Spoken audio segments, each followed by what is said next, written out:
अमी शिवराम। मैं एक टैरो कार्ड रीडर हूँ, एक न्यूमरोलॉजिस्ट हूँ और एक वास्तु कंसल्टेंट भी हूँ। मैं आपके सामने हाजिर हूँ एक बार फिर फाइनेंस वाणी का एक और एपिसोड लेकर। आज हम बात करने वाले हैं कि जुलाई के लास्ट वीक में स्टॉक मार्केट्स कैसे परफॉर्म करेंगे। Sensex, Nifty, bank Nifty, commodity markets, global markets, in fact काफी इंडस्ट्रीज जिसके बारे में हम बात करेंगे। ये सब हम आज देखेंगे फाइनेंस वाणी के एपिसोड में। अंत में हम बात करेंगे आपके सवालों की, जहां पे आपके भेजे हुए सवालों के मैं जवाब दूंगी। आपको टैरो कार्ड्स और न्यूमरोलॉजी के जरिए थोड़ा सा गाइड करने की कोशिश करूंगी। इतना ही नहीं, आज के एपिसोड में मैं ये भी बताऊंगी कि जुलाई के लास्ट वीक में न्यूमरोलॉजिकली कौन सा एक बड़ा इम्पैक्ट आएगा जिससे आप काफी ज्यादा प्रॉफिट्स कमा सकते हैं। एक न्यूमरोलॉजिकल टिप जो मैं आपको दूंगी, जिसके करने से आप अपने फाइनेंसेस में प्रोस्पेरिटी बढ़ा सकते हैं, अबंडेंस बढ़ा सकते हैं। एपिसोड स्टार्ट करने से पहले मैं फिर से आपको याद दिला दूं कि स्टॉक मार्केट की 100% एक्यूरेट प्रेडिक्शंस करना मुश्किल है। हालांकि मैं टैरो कार्ड्स और न्यूमरोलॉजी के जरिए आपको इस संदर्भ में थोड़ा सा गाइड करने की कोशिश जरूर करूंगी। अपने टेक्निकल नो हाउ, अपने फाइनेंशियल एडवाइजर्स की गाइडेंस और मेरी अकल साइंस के जरिए अगर आप ट्रेड करेंगे तो आपको प्रॉफिट्स होने की पूरी संभावनाएं हैं। हालांकि सिर्फ किसी एक साइंस पे डिपेंडेंट होना हितावह नहीं है। आपको हमेशा इन सारी चीजों को क्लब करके अपनी सूझबूझ के साथ इन्वेस्ट करना चाहिए। चलिए स्टार्ट करते हैं फाइनेंस वाणी का आज का एपिसोड। देख लेते हैं कि सेंसेक्स अगले हफ्ते कैसे परफॉर्म करेगा। जी हाँ, हम बात कर रहे हैं 25 जुलाई से लेके 29 जुलाई तक सेंसेक्स में कैसे उतार चढ़ाव आ सकते हैं। सबसे पहले बात करेंगे टैरो कार्ड्स के जरिए। सेंसेक्स में इस हफ्ते भी थोड़े से उतार चढ़ाव आ सकते हैं। हालांकि ज्यादातर सेंसेक्स स्टेबिलिटी की ओर दिखने को मिलेगा। हम ज्यादा ब्रेकडाउन्स या ज्यादा गिरावट नहीं देख रहे हैं अगले हफ्ते के लिए। इस पूरे हफ्ते सेंसेक्स काफी स्टेबल यानी लेस वॉलेटाइल देखने को मिल सकता है। Start of the week will be very slow, यानी सोमवार के दिन जो है 25 जुलाई हम मार्केट को काफी स्टैग्नेंट पाएंगे। ना हमें कोई इतनी अपॉर्चुनिटीज मिलेगी, ना हम ये सटीक से तय कर पाएंगे कि मार्केट्स किस दिशा की ओर जा रहे हैं। कुछ ग्रीन्स, कुछ रेड ऐसे मूव करता हुआ दिखेगा सेंसेक्स। हालांकि जैसे मैंने आपको पहले कहा, कोई ड्रास्टिक ब्रेकडाउन मैं नहीं देख रही हूँ। ट्यूसडे ऑनवर्ड्स मार्केट थोड़े से ग्रीन्स में जाना शुरू कर देंगे। In fact Tuesday is one of the most luckiest days in terms of profit bookings and in terms of उछाल in the market. Sensex Tuesday को काफी ग्रीन में दिखने को मिल सकता है और आप जो ट्रेडर्स है, जो डेली ट्रेडर्स है, वो ट्यूसडे काफी मुनाफा कमा सकते हैं। वेडनेसडे, थर्सडे और फ्राइडे किसी ग्लोबल न्यूज की वजह से सेंसेक्स थोड़ा ठंडा हो सकता है, लेकिन ज्यादातर ग्रीन्स में ही देखने को मिलेगा। अगर सेंसेक्स थोड़ा सा लुढ़कता भी है तो वो 100-125 पॉइंट्स के आसपास ही नीचे लुढ़केगा। अदरवाइज ज्यादातर सेंसेक्स 250 से 300 की रेंज में ग्रीन्स में देखने को मिल सकता है। पूरे हफ्ते की अगर मैं सेंसेक्स मूवमेंट की बात करूं तो Sensex start of the week में कुछ 500-200 पॉइंट्स आगे दिखेगा और एंड ऑफ द वीक तक सेंसेक्स की नीचे की तरफ जो भ्रमण है वो अराउंड 125-150 पॉइंट्स का ही देखने को मिल रहा है। ज्यादातर the markets are going to stay towards the green but very stagnant और स्टेबल। अब बात करते हैं निफ्टी के बारे में। देख लेते हैं कि निफ्टी अगले हफ्ते कैसे परफॉर्म करेगी। मंडे का दिन जैसा मैंने सेंसेक्स के बारे में कहा वैसे ही कुछ यहाँ पे दिख रहा है कि निफ्टी थोड़ा सा स्ट्रगल करता हुआ दिखेगा, लेकिन ऑन द ग्रीन्स। पूरे दिन हम यही देखेंगे कि सेंसेक्स जो है वो रेड लाइन से बचता हुआ थोड़ा रेड में जाके ही वापस ग्रीन में आता हुआ दिखेगा। हालांकि I don't see any major movements in the Nifty as well. Tuesday onwards जो निफ्टी के ट्रेडर्स हैं उनके लिए गुड न्यूज है। मार्केट थोड़ा सा वॉलेटिलिटी की तरफ जाएंगे और आपको ट्रेड करने की विंडो खुलती हुई नजर आएगी। ट्यूसडे, वेडनेसडे, थर्सडे सब निफ्टी में ट्रेड करने के लिए बहुत अच्छे दिन हैं। Friday again the Nifty will come back to what it was on Monday, यानी थोड़ा सा खींचा सा बिहेव करेगा निफ्टी। हालांकि इस पूरे हफ्ते में निफ्टी में ट्रेडिंग आपको करने के मौके काफी मिलने वाले हैं। चलिए अब बात कर लेते हैं बैंक निफ्टी के बारे में। देखते हैं कि बैंक निफ्टी इस हफ्ते क्या गुल खिलाने वाला है। अगर मैं ओवरऑल सेंसेक्स के भी कार्ड्स को स्टडी करूं और अभी बैंक निफ्टी के कार्ड्स को स्टडी करूं तो मुझे काफी स्ट्रॉन्ग ये सिग्नल मिल रहा है that markets are going to be dependent on some global activity. Bank Nifty का भी कुछ ऐसा ही हाल है। किसी ग्लोबल इम्पैक्ट की वजह से बैंक निफ्टी थोड़ा सा खिंच सकता है। बैंक निफ्टी में भारी उछाल इस हफ्ते में देखने को नहीं मिलेगा apart from the first day of the week, यानी मंडे बैंक निफ्टी में थोड़ी सी पॉजिटिव मूवमेंट दिख सकती है। बाकी के सारे दिन बैंक निफ्टी थोड़ा सा पुल्ड बैक नजर आएगा, यानी खिंचा खिंचा सा नजर आएगा, जहां पे हम ये नहीं तय कर पाएंगे कि क्या ये पॉजिटिव वे में जाने वाला है या फिर ये लुढ़कने वाला है। बैंक निफ्टी की ट्रेडिंग के अपॉर्चुनिटीज इस हफ्ते थोड़े कम नजर आ रहे हैं। चलिए अब बात करते हैं ग्लोबल मार्केट्स के बारे में। देख लेते हैं कि ग्लोबल मार्केट्स की मूवमेंट कैसी होने वाली है। ग्लोबल मार्केट्स में कोई मूवमेंट नहीं है। ग्लोबल मार्केट्स में कोई ऐसे न्यूज नहीं है जिसका कोई भी इम्पैक्ट हमारे मार्केट पे हो। हालांकि कुछ फाइनेंशियल डिसीजंस में global markets are on the stand by और इसी रीजन से बैंक निफ्टी या फिर द फाइनेंशियल सेक्टर में सी सम स्टैग्नेंसी, यानी फाइनेंशियल सेक्टर जो है वो एक ही रेंज में घूमता हुआ हमें दिख रहा है because of the global market impact. जो लोग ग्लोबल मार्केट में ट्रेड्स करते हैं उन्हें मैं बता दूं कि ये हफ्ता आपके लिए बिल्कुल अच्छा नहीं है। जितना हो सके उतना 100% कैलकुलेटिव ही डिसीजंस ले। अगर आप थोड़ा सा भी रिस्क टेकिंग की तरफ जाएंगे तो आपको इस हफ्ते में काफी नुकसान भुगतना पड़ सकता है। इतना ही नहीं, ग्लोबल मार्केट्स का जो फ्यूचर एंड ऑप्शंस है उस पे भी काफी नेगेटिव प्रभाव मैं देख रही हूँ और इसीलिए जो लोग फ्यूचर्स एंड ऑप्शंस में ट्रेड करते हैं उनको इस हफ्ते काफी ज्यादा रेस्ट्रेंट एक्सरसाइज करना चाहिए। कोई भी risk taking activity will not be fruitful at all. Please complete calculations के साथ ही मार्केट में खेलिएगा, अदरवाइज आपको नुकसान हो सकता है। मैं ये सारी चीजें आपको डराने के लिए नहीं कह रही हूँ, बट मैं आपके लॉसेस को प्रिवेंट करना चाहती हूँ और इसीलिए ये गाइडेंस दे रही हूँ। चलिए अब उस सेगमेंट की तरफ जाते हैं जिसके बारे में मैंने आपको बात की थी। जुलाई का जो आखिरी हफ्ता है उसमें काफी एस्ट्रोलॉजिकल मूवमेंट्स है और इसीलिए जैसा मैंने आपको कहा था कि एक टिप बहुत ही जरूरी है। जुलाई के लास्ट वीक में स्टॉक मार्केट्स में Mercury is going to play a major role और इसीलिए ये पूरा हफ्ता अगर आप इम्पल्सिव डिसीजंस लेने जाएंगे तो आप हमेशा नुकसान की ओर अपने आप को लेके जाएंगे।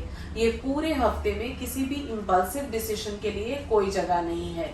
मर्क्यूरी काफी वीक चल रहा है with regards to finances overall in the cosmic energies और इसीलिए ये पूरा हफ्ता किसी भी ट्रांजैक्शन को हिट करने से पहले 10 बार सोचिए, 10 बार कैलकुलेशंस कीजिए और फिर ही स्टॉक मार्केट में कोई इंपॉर्टेंट डिसीजंस ले। मर्क्यूरी आपको काफी पुश करेगा इंपल्सिव डिसीजंस लेने के लिए और इसीलिए स्टॉक मार्केट भी कुछ ऐसे मूव करेगा कि अब आगे बढ़ रहा है मैं इन्वेस्ट कर देता हूँ या अब नीचे जा रहा है मैं रिवर्स ट्रेड कर देता हूँ, लेकिन जैसे ही आप वो करेंगे मार्केट विपरीत जाते हुए आपको नजर आएंगे। इसीलिए थोड़ी कैलकुलेशंस के साथ चलिएगा तो ही आप नुकसान से बच पाएंगे। ये थी इस हफ्ते के लिए मेरी special tip for all my viewers. अब देखते हैं कि कौन सी इंडस्ट्रीज है जिसमें हम इन्वेस्ट कर सकते हैं इस हफ्ते। वो कौन से सेक्टर्स है जो हमारे लिए काफी पॉजिटिव न्यूज लेके आएंगे। Real estate is one of the sectors which is going to bring in a lot of positive news as far as the next week is concerned. और जो heavy industries है, जो mining industries है, जो industries heavy machineries rentals पे देती है, वो सारी industries काफी अच्छी है अगले हफ्ते के लिए।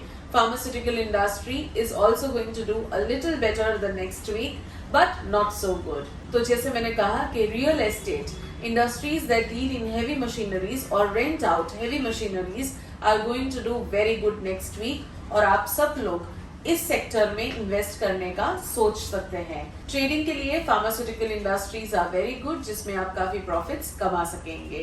हालांकि the movement in the pharma industry is not going to be as good as the real estate और द हेवी मेटल इंडस्ट्रीज। अब देख लेते हैं कि कौन सी इंडस्ट्रीज को हमें अवॉइड करना चाहिए और कौन सी इंडस्ट्रीज हमें नुकसान की तरफ लेके जा सकती है। ऐसी इंडस्ट्रीज जिसमें काफी हद तक the head of the industry is the only one who is taking the decisions, वो इंडस्ट्रीज आपको थोड़ी अवॉइड करनी चाहिए।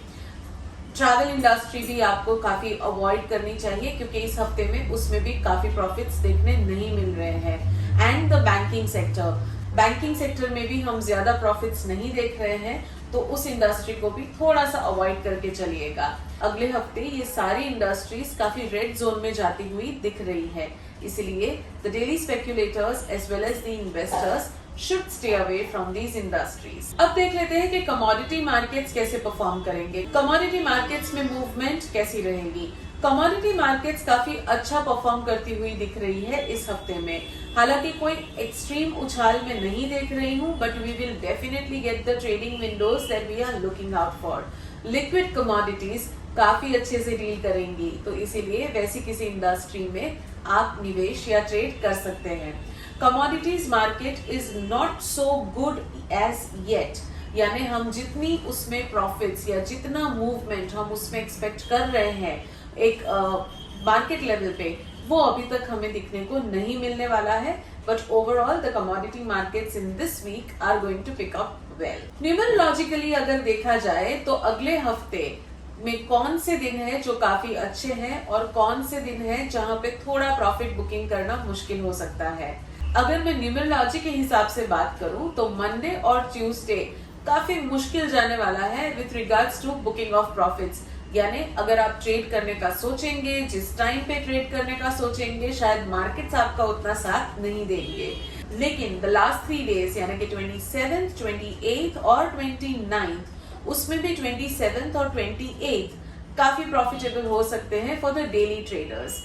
न्यूमरोलॉजिकली अगर मैं इन्वेस्टर्स की बात करूं तो आपके लिए 26th भी काफी अच्छा हो सकता है, जो कि ट्यूसडे है, to book the profits. The last day of the week, Friday the 29th of July, is not going to be very lucrative and it is going to be very stagnant। Trade closures हो सकते हैं, profit bookings हो सकती है और इसीलिए market थोड़े से towards the end of the day लुढ़क सकते हैं। तो न्यूमरोलॉजिकली ये थी मेरी prediction with regards to the stock market movements in the last week of July. चलिए अब चलते हैं हमारे लास्ट सेगमेंट की तरफ, जो है आपके सवाल और मेरे जवाब। Thank you so much for sending so many questions for our episode of finance Vani. हालांकि हर एपिसोड में मैं 3 सवालों के जवाब दूंगी, तो आज भी हम उसी तरह किसी भी 3 व्यूअर्स के क्वेश्चंस को लेंगे। अगर आप फाइनेंस वाणी को पहली बार देख रहे हैं और आपको अपने स्टॉक मार्केट रिलेटेड कोई भी क्वेश्चंस पूछने हैं, तो नीचे दिए गए ईमेल एड्रेस पर हमें जरूर भेजें। आप अपने क्वेश्चंस के साथ अपना पूरा नाम और अपनी पूरी डेट ऑफ बर्थ भेजना ना भूलें। उससे मैं आपको टैरो और न्यूमरोलॉजी के जरिए गाइड कर पाऊंगी। आपके सवाल स्टॉक मार्केट के रिलेटेड हो सकते हैं या आपके किसी अन्य इन्वेस्टमेंट के बारे में भी हो सकते हैं। आपके फाइनेंसेस के बारे में भी मैं प्रश्नों का उत्तर देने की पूरी कोशिश करूंगी। चलिए देख लेते हैं आज के पहले कॉलर के लिए। आज के जो पहले व्यूअर है उनका नाम है वीरल जी और उनका ये सवाल है कि उन्होंने GTL में इन्वेस्ट किया था और वो जानना चाहते हैं कि इस कंपनी में उनके इन्वेस्टमेंट का फ्यूचर क्या है, यानी इस इन्वेस्टमेंट के बारे में वो कुछ जानना चाहते हैं। वीरल जी, अगर मैं आपके कार्ड्स देखूं तो GTL इंफ्रा में जो आपका इन्वेस्टमेंट है वो अक्टूबर में आपको एग्जिट कर लेना चाहिए। ये मैं इसलिए नहीं कह रही हूँ कि उस इंडस्ट्री में कुछ प्रॉब्लम हो सकती है, लेकिन जो प्रॉफिट है, जो आपका एग्जिट पॉइंट है, वो अक्टूबर में मुझे काफी क्लियर दिख रहा है।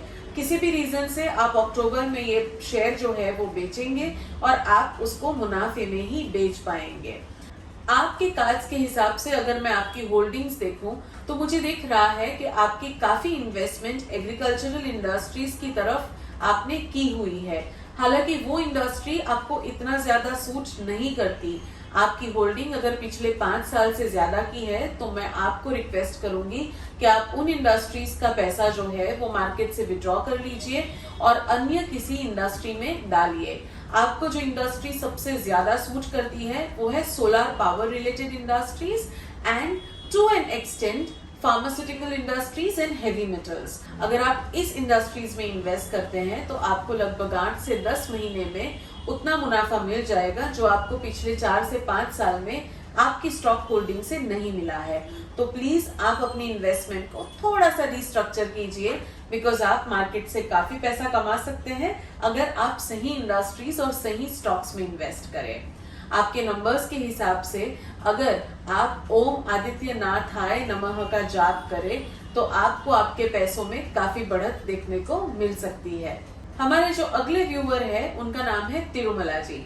तिरुमला जी ने हमें चेन्नई से ये क्वेश्चन पूछा है कि उन्होंने आज तक यानी पिछले 20 साल से सिर्फ म्यूचुअल फंड्स और फिक्स डिपॉजिट्स में ही इन्वेस्ट किया है। अब वो उसमें से कुछ अमाउंट विड्रॉ करके एक स्पेसिफिक इंडस्ट्री में स्टॉक मार्केट में इन्वेस्ट करने का सोच रही है, तो क्या उनका ये डिसीजन सही है? जी बिल्कुल तिरुमला जी, आपको ये डिसीजन बिल्कुल लेना चाहिए। आपने जिस इंडस्ट्री या जिस कंपनी का नाम मुझे भेजा है उस कंपनी के कार्ड्स काफी बेहतरीन आ रहे हैं। अगर आप अभी वो इन्वेस्टमेंट को रीशफल करती है, अगर म्यूचुअल फंड्स और फिक्स डिपॉजिट्स में से विड्रॉ करके इस कंपनी के शेयर्स में डालती है तो आपको 6 से 9 महीने में काफी पॉजिटिव रिवॉर्ड्स मिल सकते हैं। तिरुमला जी, आपके कार्ड्स के हिसाब से आपको गोल्ड में भी काफी इन्वेस्ट करना चाहिए क्योंकि वो भी आपको काफी सूट होता है। जो इंडस्ट्री आपको सूट नहीं करती वो है सिल्वर, यानी आपको सिल्वर में कभी भी इन्वेस्ट नहीं करना चाहिए। और दूसरी जो चीज है जो आपको सूट नहीं करती वो है इंश्योरेंस सेक्टर। इन दोनों से अगर आप थोड़ा सा दूर रहेंगे तो बाकी के किसी भी फॉर्म के इन्वेस्टमेंट्स आपके लिए काफी प्रॉफिटेबल हो सकते हैं। तिरुमला जी, आपकी डेट ऑफ बर्थ को मैंने स्टडी किया है और आपको आपके फाइनेंसेस के मामले में बिल्कुल चिंता करने की जरूरत नहीं है। आपके जो नंबर्स है वो फाइनेंशियल प्रोस्पेरिटी के लिए परफेक्ट कॉम्बिनेशन है। तो जहां तक मैं देख रही हूँ, जहां तक मेरे कैलकुलेशंस जाते हैं, आई थिंक पूरी जिंदगी में आपने काफी पैसा कमाया भी होगा, आपको एंसेस्ट्रल वेल्थ भी काफी मिली होगी और आपके जो अपने निजी इन्वेस्टमेंट्स है वो भी काफी प्रॉफिटेबल ही दिख रहे हैं। Thank you so much for writing to us and I wish you all the best Tirumala ji. अब चलते हैं आज के आखिरी क्वेश्चन पे। ये सवाल भेजा है अशोक जी ने मुंबई से। अशोक जी ने हमें सवाल भेजा है कि वो इतने सालों से कैनेडियन स्टॉक मार्केट्स में काफी इन्वेस्ट कर रहे हैं, तो ये उनका जो इन्वेस्टमेंट प्लान है वो सही है या नहीं? अशोक जी, ये कंप्लीटली सही डिसीजन है आपका, बिकॉज अगर आप किसी भी और स्टॉक मार्केट में इन्वेस्ट करते हैं तो आपको उतना ज्यादा प्रॉफिट नहीं मिलेगा। आपके कार्ड्स के हिसाब से आप जिस कंट्री में अभी हो उस कंट्री में अगर आप इन्वेस्टमेंट करते रहे तो वही आपके लिए ज्यादा पॉजिटिव रहेगा। और जहां तक मैं आपके कार्ड्स देख रही हूँ, आप फिलहाल कनाडा या किसी फॉरेन लैंड में ही स्थित है। कैनेडियन स्टॉक मार्केट्स के आपके कार्ड्स बहुत पॉजिटिव आ रहे हैं और आपको ये इन्वेस्टमेंट कंटिन्यू रखनी चाहिए। अगले 24 महीने के अंदर आपको एक भारी मुनाफा होने की पूरी संभावना है। आपकी डेट ऑफ बर्थ को मैंने स्टडी किया है अशोक जी, और उसके हिसाब से मैं देख रही हूँ that very soon you are going to buy out of business, यानी आप किसी भी एक बिजनेस को बाय करने वाले हैं और जिससे आपकी जो पूरी फाइनेंशियल प्लानिंग है वो कंप्लीटली चेंज होने वाली है पॉजिटिवली। आपके लिए आपकी लेडी लक बहुत ज्यादा लकी है, तो अगर आप कोई भी डील, किसी भी इन्वेस्टमेंट की तरफ जाने से पहले एक बार उनसे एक गुड लक ले ले तो उससे आपको ज्यादा फायदा होगा। गुड लक माने अगर वो आपको कुछ अच्छा विश कर दे या फिर आप उनसे कहें कि किसी भी अच्छी डील से पहले आपके हाथ में कुछ करेंसी कॉइन्स या करेंसी नोट्स रख दे, तो उससे भी आपकी जो फाइनेंसेस है उसमें आप काफी बरकत देख पाएंगे। I wish you all the best Ashok ji for the new business venture that is coming to you absolutely without any hassles in the next 24 months. तो ये था आज का एपिसोड फाइनेंस वाणी का। आशा करती हूँ कि आपको इस एपिसोड से काफी जरूरी टिप्स मिली है और इन टिप्स के जरिए आप अच्छा खासा प्रॉफिट्स इस हफ्ते कमा पाएंगे। एक बार फिर से याद दिला दूं, सिर्फ मेरी प्रेडिक्शन पे ना जाइए, अपने सूझबूझ, अपने टेक्निकल नॉलेज और अपने फाइनेंशियल एडवाइजर्स की गाइडेंस भी लेना जरूरी समझे। स्टॉक मार्केट की प्रेडिक्शन करना 100% एक्यूरेसी के साथ थोड़ा मुश्किल है, इसीलिए मेरी अकल्ट गाइडेंस को एज अ गाइडेंस लीजिए और अपनी सूझबूझ के साथ निवेश करें। नमस्कार।